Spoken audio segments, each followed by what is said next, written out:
அனைவருக்கும் வணக்கங்க. நம்ம இப்போ இந்த வீடியோவில் என்ன பார்க்க போகிறோம் அப்படின்னு கேட்டிங்கன்னா, தமிழக அரசால் கொண்டு வரப்பட்ட ஹெச்டி செட்டாப் பாக்ஸு.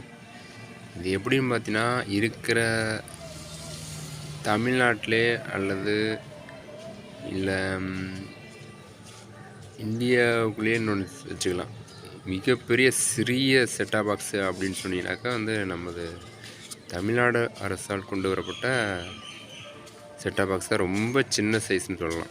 மற்ற செட்டாப் பாக்ஸ்லாம் ரொம்ப பெருசாகவே இருக்கும். ஆனால் இது ரொம்ப சின்ன சைஸில் அதிநவீன தொழில்நுட்பத்துடன் கொண்டு வரப்பட்ட தமிழக அரசோட செட்டாப் பாக்ஸு.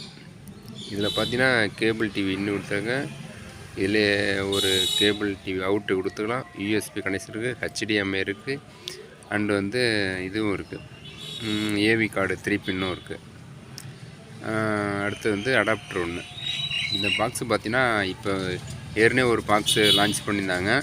அது மந்த்ராவோட கம்பெனின்னு பேர் போட்டுருந்துச்சு. இப்போ தமிழ்நாடு அரசால் கொண்டு வரப்பட்ட டாக் டிவின்னு ஒரு பேரை வச்சு டிஎஸ்சி டிவின்னு கொண்டு வந்திருக்காங்க.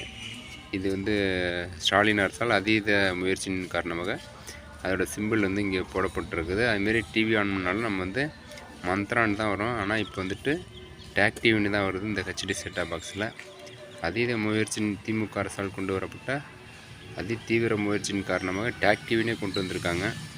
ஏன்னா ஒரு சில குளறுபடியின் காரணமாக இந்த பாக்ஸுகள் மந்த்ராவோட கம்பெனியில் ஒப்பந்தம் போட்டப்பட்டதால் அந்த நிறுவனத்துடன் பேச்சுவார்த்தை முடித்து டாக் டிவின்ற பேர்லேயே கொண்டு வந்துட்டாங்க. இது ஸ்டாலின் அரசுக்கு தான் மிகப்பெரிய நன்றி தெரிவித்துக் கொள்ளணும். பரவாயில்ல. அதே மாதிரி இப்போ பார்த்தீங்கன்னா நம்ம தமிழ்நாடு அரசோட அடுத்த கட்ட நகர்வுகள் என்ன என்று இந்த தேர்தல் வாக்குறுதியில் தெரியப்படும். நம்ம என்னென்ன கேபிள் டிவிக்கு சலுகைகள் தரப்போகிறாங்கன்று பொறுத்திருந்து பார்க்கலாம். நன்றி, வணக்கம்.